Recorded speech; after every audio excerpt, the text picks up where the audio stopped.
నేను దేవునికి భయపడవాడను, మీరు బ్రతుకున్నట్లు దీన్ని చేయుడి. మీలో ఒకడు చెరసాలలో బంధింపబడను. మీ కుటుంబాల కోసం ధాన్యం తీసుకొని వెళ్ళండి.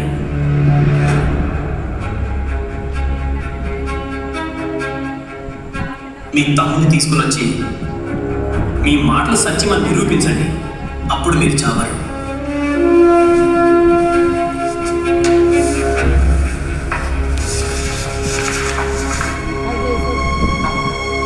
నిశ్చయంగా మన సహోదరునికి చేసిన అపరాధమును బట్టి మనకు శిక్ష పడుతుంది.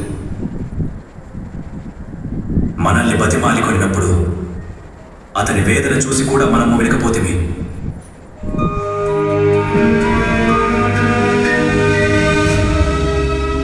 యోసేపు చర్యలు ప్రణాళికబద్ధంగా జరిగినట్లు కనిపిస్తాయి. మొదటిగా తన సోదరులు నిజంగా మారారా, ఇంకా అసూయతోనే ఉన్నారా, లేక పశ్చాత్తాపడ్డారా అని తెలుసుకోవాలనుకున్నాడు. రెండవది, తమ తప్పును ఒప్పుకొని బెన్యామీను భద్రత విషయంలో బాధ్యత వహించడానికి అతను వారికి ఒక అవకాశం ఇస్తున్నాడు. మూడవది, తన కుటుంబాన్ని మళ్ళీ ఒక్కటిగా చేర్చి వారిని రక్షించాలనే పెద్ద సంకల్పం అతనిలో ఉంది. అందుకే ఈ పరీక్షల ద్వారా వారిని నిజమైన కలయిక వైపు నడిపించాడు.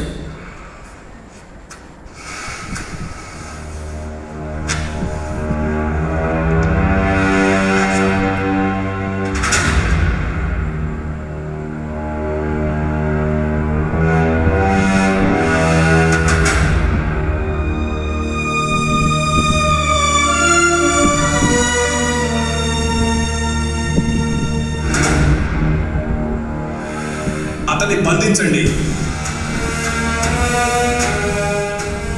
ప్రభు, దయచేసి నన్ను కరుణించండి.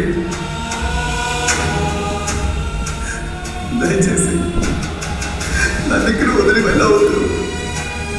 అన్నలారా, దయచేసి దయచేసి మీకు ఏమీ తప్పు చేయలేదు.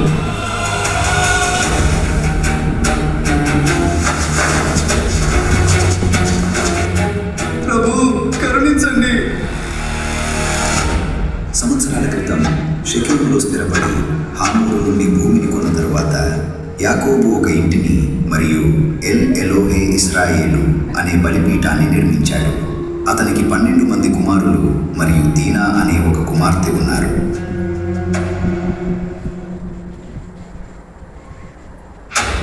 ఒకరోజు ఆమె ఆ దేశపు కుమార్తెలను చూడవెళ్ళను.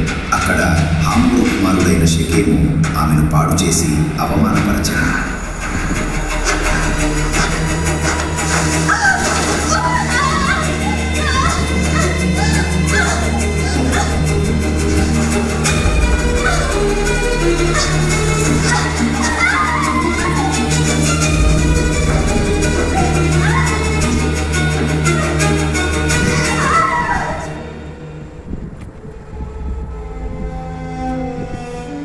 యాకోబు కుమారులు ఈ మాట విన్నప్పుడు వారిలో కోపం రగిలింది. వెంటనే హమోరు వివాహ ప్రస్తావన తీసుకురావడానికి యాకోబు శిబిరానికి వచ్చాడు. కానీ ఆ సహోదరులు ఒక షరతుతో జవాబిచ్చారు. పట్టణంలోని ప్రతి పురుషుడు సున్నతి పొందవలెను. వారు అంగీకరించారు. కానీ కఠిన స్వభావం కలిగి త్వరగా కోపపడే షిమ్యోను ప్రత్యేకించాడు. ఆ పురుషుడు ఇంకా బాధపడుతుండగానే షిమ్యోను లేవి కత్తులతో పట్టణంలోకి ప్రవేశించారు. షిమ్యోను తీవ్రమైన కోపంతో ముందుండగా ప్రతి పురుషుడిని హతమార్చారు.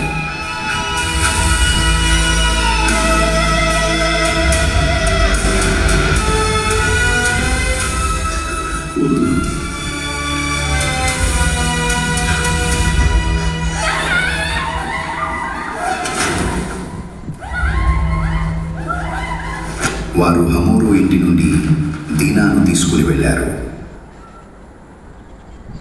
ఈ రక్తపాతం వలన యాకోబు భయపడగా దేవుడు అతనితో, లేచి బేతేలుకు వెళ్ళి అక్కడ స్థిరపడి నీ సహోదరుడైన ఏసావు నుండి పారిపోయి వచ్చినప్పుడు నీకు కనబడిన దేవునికి బలిపీఠాన్ని కట్టు అని చెప్పాడు. వారి గోనెలను ధాన్యంతో నింపి వారి రూకలు తిరిగి వారి గోనెలోనే పెట్టి ప్రయాణానికి వారికి ఆహారం ఇవ్వండి.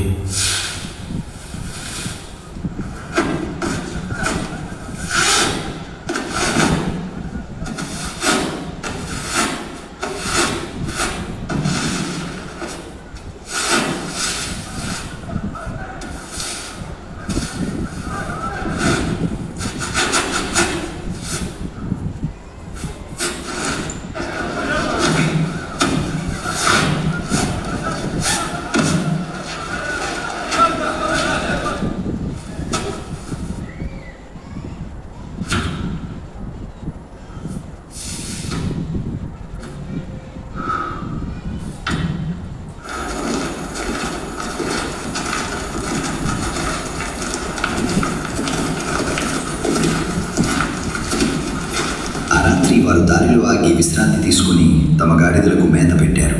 రాత్రి చల్లగా ఉంది. తెల్లవారుజాము వరకు ఇక్కడే విశ్రాంతి తీసుకుందాం.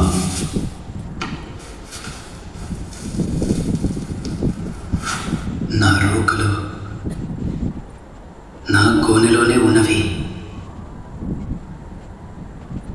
దేవుడు మనకి ఎందుకు ఇలా చేస్తున్నాడు?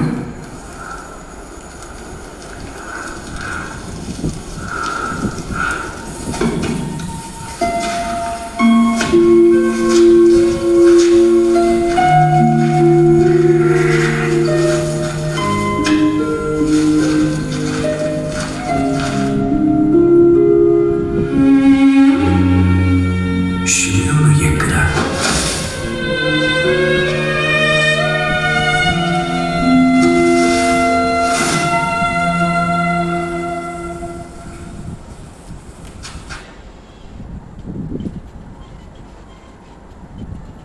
ఆ ప్రధాని మాతో కఠినంగా మాట్లాడి మమ్మల్ని వేగులుగా చూశాడు.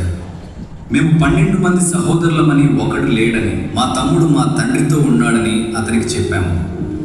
దాంతో అతను షిమ్యోనును చెరసాలలో ఉంచి తమ్ముడిని తీసుకురమ్మన్నాడు.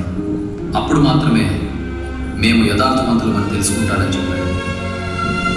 మీరు నన్ను పుత్రహీనునిగా చేస్తున్నారు. యోసేపు లేడు, షిమ్యోను లేడు, ఇప్పుడు బెన్యామీనును తీసుకుపోవాలని చూస్తున్నారు.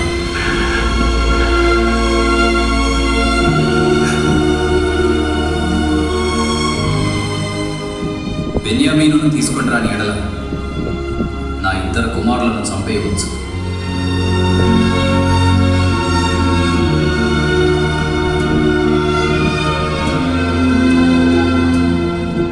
నన్ను నమ్మండి.